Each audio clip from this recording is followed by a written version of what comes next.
I don't even know if I'm going to get through this. I don't understand how pundits do this shit, truly. I know. It's been a dark week, obviously. Like, how do his friends do this? I feel like I owe my audience something, and my audience knows my number one rule is never ugly cry on the internet, and I'm 1 minute into this, and I'm not succeeding. I don't have anything written. I haven't known what to say. I didn't know Charlie. We were around the same circles. I was trying to get him on my podcast because my in-laws loved his book and loved him. And I would have loved to talk to him. He was really tapped into Gen Z. I think that like everything's changed, and I don't know. I don't really know what my place in like the media ecosystem is. I did not start out to be a pundit ever. I didn't want to be. I don't want to be a talking head. I was not like somebody who is, in journalism, like Megyn Kelly, who comes from like traditional media, or some rising stars like Ben Shapiro or like Charlie Kirk was. These people got into this to be commentators and pundits, and I was just a normal person who wanted to be a writer in Hollywood and got caught in the crossfire of the culture war and right coded, and life kind of took me to places that were beautiful and unexpected, and so here I am. Dumpster fire was always just supposed to be this thing that like makes fun of the world burning, obviously. And it's been 6 years since we've been doing this, and things have been increasingly getting darker and darker in the culture. And it's all led to Charlie Kirk being assassinated in broad daylight for talking in front of his family. And I can't imagine what his wife is going through. I think it is disgusting the way many people in media and podcasts are using his death to forward their agenda. And politics. I even think this space is filled with sociopaths and dark triad types, and they thrive. People listen to them. There's so much misinformation and disinformation that's being spread everywhere now. It feels like a light was taken from this space. The thing I liked about Charlie, as much as I love dunking on him on Twitter for saying, pretty standard things actually for the evangelical Christian right, but he could really take a joke. Like, he laughed when South Park went after him, and he lived by his principles, and he seemed to be, I think, really resonant with young people, because even I'm somewhat irony poisoned. I'm Gen X, I'm older, a little bit more cynical, and being somebody who came from the left and then came into the right, I think it was really disorienting because I was never really grounded in any real values, any real truth. And it's been challenging to kind of navigate like all the conspiracy theories and what's true. And we navigated COVID, and these young people that loved Charlie, I have family members who were devastated by this and listened to him. I feel like he was speaking really universal and foundational truths to young people in a time that is very confusing. Charlie was earnest. He was earnest. That was the thing about him. He really met people where they were at, and he tried to find common ground and tried to reflect back some of their thinking I think what's so tragic about his loss is that he was one of the good ones.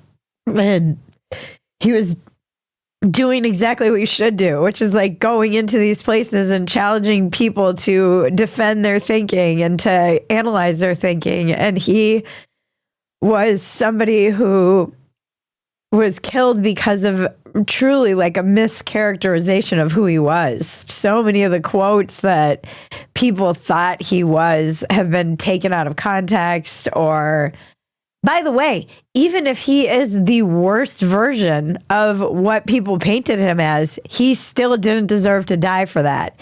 Even if he was out there saying whatever people thought he was saying out of context, he still didn't deserve to be murdered.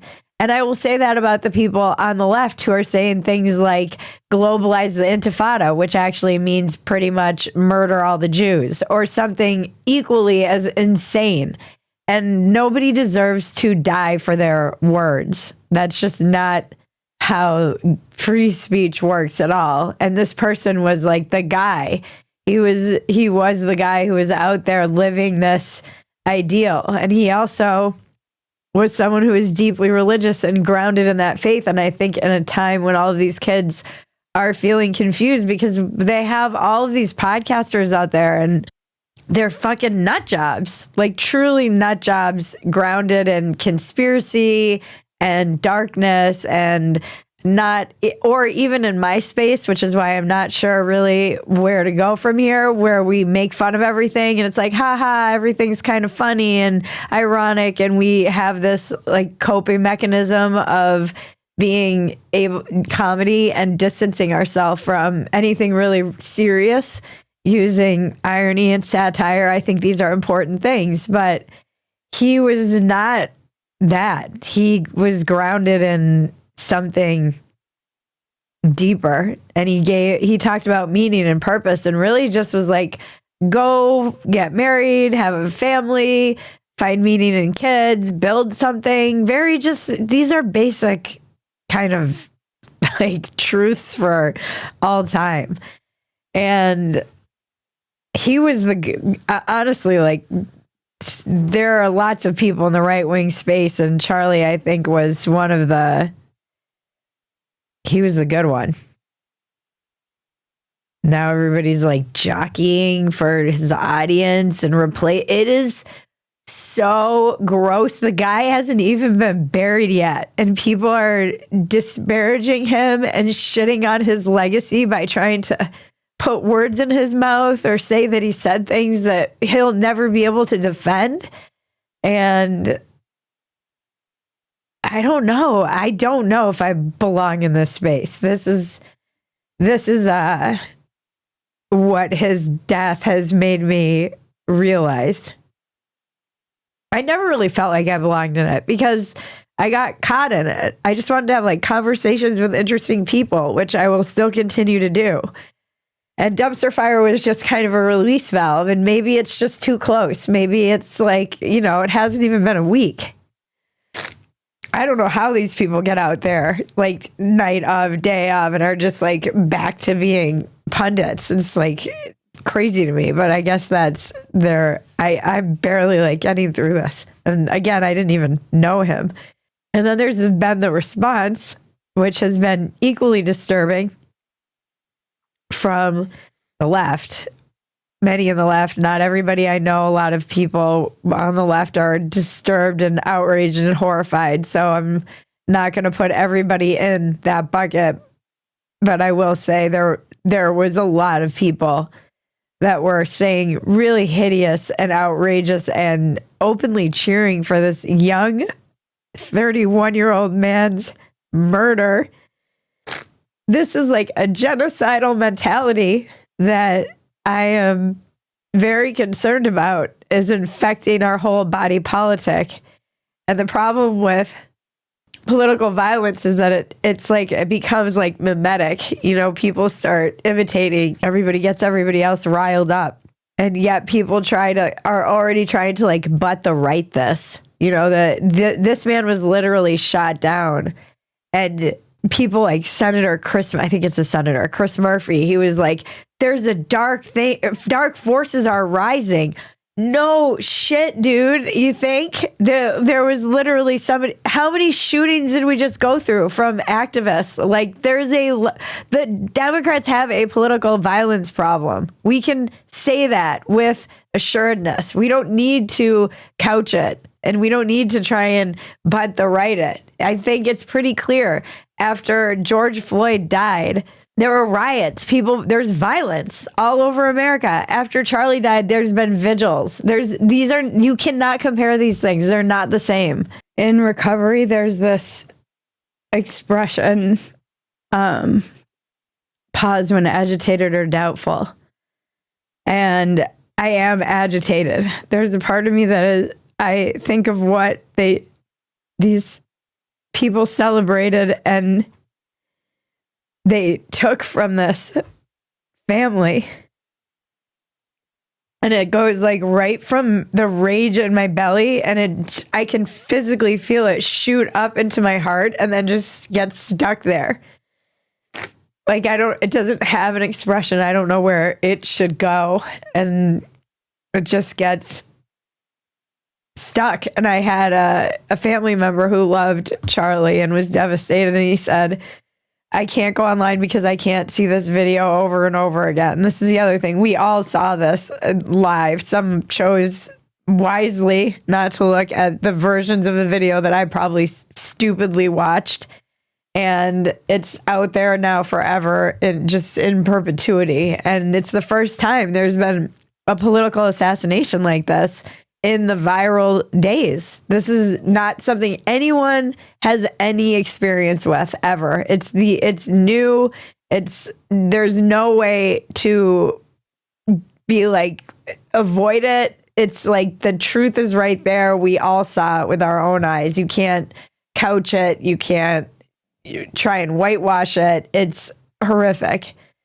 And he was saying, I can't go online because that video will just play over and over again, and I don't want to see that. And he's taking a week off because he said every time he saw people celebrating, his classmates, moms of his, I've heard from moms who were like, I had no idea so many women would just feel comfortable celebrating this that were in my like mommy group or friend circle and have had to unfollow them.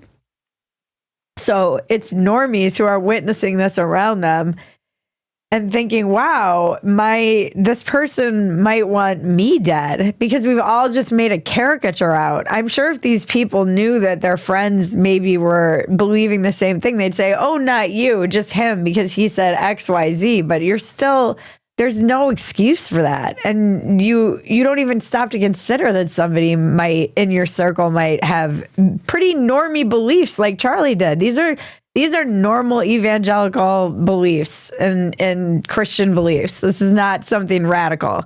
He's not, I am in deep with what is being said to the right of Charlie Kirk. And trust me, you don't want that. You don't want that to become ascendant. And Charlie had real power and he made real change and he changed minds and he was influential, truly influential, clearly, much more influential than even I understood.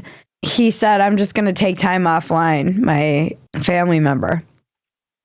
And that's so healthy. Gen Z is he knows how to take care of himself in this moment. I did everything wrong.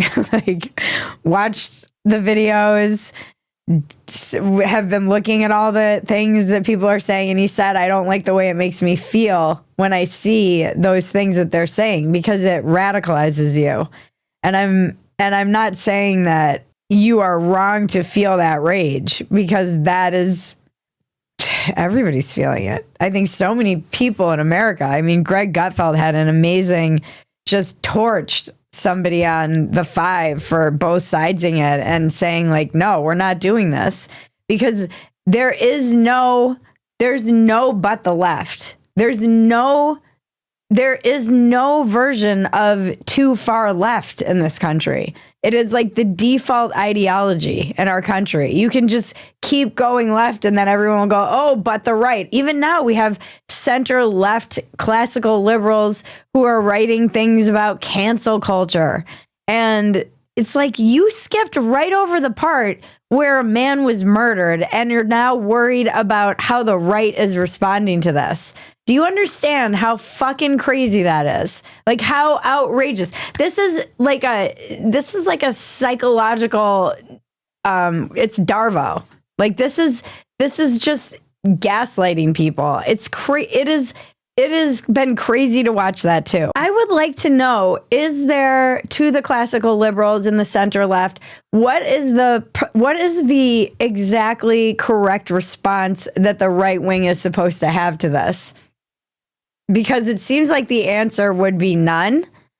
I don't understand what you think they're supposed to do. Somebody online said that them canceling people for openly, teachers, nurses. I mean, it is disgusting being completely okay with this. These are people in positions of authority. I'm sorry. I don't want someone celebrating a political assassination working with my kid. That's also a normie position. I don't think someone who says white men should be murdered should be working in healthcare. This is also pretty normie position. Have you lost your mind on the internet and in your left-wing circle that you don't understand that this is radically insane stuff? And by the way, it's all coming from the same people. You see it from the pro-Palestine people who are violent and insane and utter things that I simply cannot believe, tearing down posters of children who were kidnapped and murdered. I mean, by the way, I knew exactly what time it was in this country on October 8th. None of this really surprises me. And people have been saying for a long time, someone's going to get murdered, because the media takes no responsibility for just allowing all of this stuff to go on. They just carry water for it. The Tesla fire bombings, mostly peaceful protests. The post-October 7th insanity that we saw among young kids on campuses, threatening to kill Elon. The way that people cheered after Trump was nearly assassinated. We have seen this pattern flowing in one direction for a while. And everybody just keeps whitewashing it and going, oh, but the right, but January 6th. But what? You don't want to stop and do any self-reflection or take any responsibility. You as a normie Democrat don't want to look around and go, why are so many people who are Democrats or in my party cheering for this? That doesn't make you pause at all about what is going on in your party. I can tell you, this is one of the reasons I voted for Trump, because I was at a dinner party and people were talking about the near assassination, and they were kind of just drunkenly like, so close, and openly saying like, too bad. And I was shocked. It was shocking to me. I'm like, this, you can openly talk this way in polite company and think that you're the good guy. And this is how people end up being, they think they're the good guy. And I'm telling you, this is how you're the fucking guard in Auschwitz. Like, this is how good people end up being on the side of people who are doing evil things. Also, cancel culture, people were digging up tweets from 10 years ago. They were canceling people for saying normal things like men and women are different. This is people being held accountable for when the left was getting mad and when the left was canceling everyone, they were like, free speech has consequences. They understood this 5 minutes ago, and now they don't seem to understand you can be fired for saying some crazy shit online openly by your employer who may not want to be associated with you. You all knew this 5 minutes ago, and you were canceling people for wrong think. This is you saying, ha ha, can't believe good thing he's dead, cha cha cha, or whatever, on your fucking Facebook page. Now, this is in real time. This isn't something you said 10 years ago. Yeah, free speech has consequences. You knew this. You knew this 2 minutes ago. It's been upsetting, and it feels like everything's changed, and again, I don't know what my place is in this anymore. Look, there's some things too that, like, obviously, as somebody who's, there are some things that are kind of funny, like the way that we made fun of this during COVID, like the way that the right is kind of deifying him. And has him as in like all these kind of cringy boomer like, AI memes of like him meeting Jesus and wearing a toga with like a America shirt on. And people are having really emotional reactions to this. And so I don't want to mock it because I understand people are grieving, but it is also, there's something, there's something kind of silly about it when you see just like him in a lineup with Martin Luther King Jr., Abraham Lincoln, Jesus, and then a podcaster. Like I want to find some levity. I also think he was Look, we have 2 podcasters investigating the murder of a podcaster. And like, we just have the United States of podcasting now, I guess. I'm more of a writer than I am a talker. It's how I make sense of the world. I'm not good at getting out there with a hot take. I'm not comfortable with just saying things just to like spice things up and be incendiary. I'm not like a sociopath enough to just have no center and be a really truly hilarious comedian, I think. And I don't know. I don't relate to the pundits either. Like I just don't. Right. I was like, before we started shooting, you were like, I don't know how pundits do this. And I was like, because you're a person. I mean, maybe it's just, I don't know, guys. I don't know. I've been evaluating a lot of what am I supposed to do, an ad read in the middle of this? I know. It feels fucking ridiculous. It feels silly. Like all of it feels silly. I'm like, should I pivot to like Bible studies? Like what do we do? I just know a lot of people are hurting, and I think it's bullshit that they took the South Park down of Charlie Kirk. Charlie wouldn't have wanted that, I don't think. He seemed pretty cool with it. And I can tell you right now, a couple things. If I am gunned down by a crazy person, I want to be immortalized only in the way that means everything to me, which is South Park. And please also don't blame Israel. That is my message, so that it's on tape, so you all know that what my last wishes are. It's all just gotten so gross. And I don't know. I was promised a golden age, and this ain't it. And by the way, groceries are up again. Meanwhile, the cost of groceries is insane again. No one's paying attention to that. It's so heavy. I'm sure it'll lighten up. Maybe I'll have more to say. There's still a lot of things that are going on in the world. Like life goes on. Like these Gen Z kids who took over the frickin' Nepalese government. Was it Nepal? No. Nepal, yeah. Was it Nepal? It was Nepal. So that's it. That's where my head's at. I don't really know anything. I feel sad most of the time, and I get mad, and then I have to remember that a lot of the people who are saying these things are bots. It's not. It's some of them are true, and I'm worried about America. And there's actually so much more I want to tell you guys and say, except it's not really the appropriate time to do that. It's just a heavy time, and I am gonna go to church and pray, and I will pray for America and for you. And I would love to know how I really just want to know how you're feeling, what you're thinking, how you're holding up. Sorry, this was so sad. I thought I could be a little bit more put together. I even waited, and nope, I failed. I failed you. This has been your dumpster fire.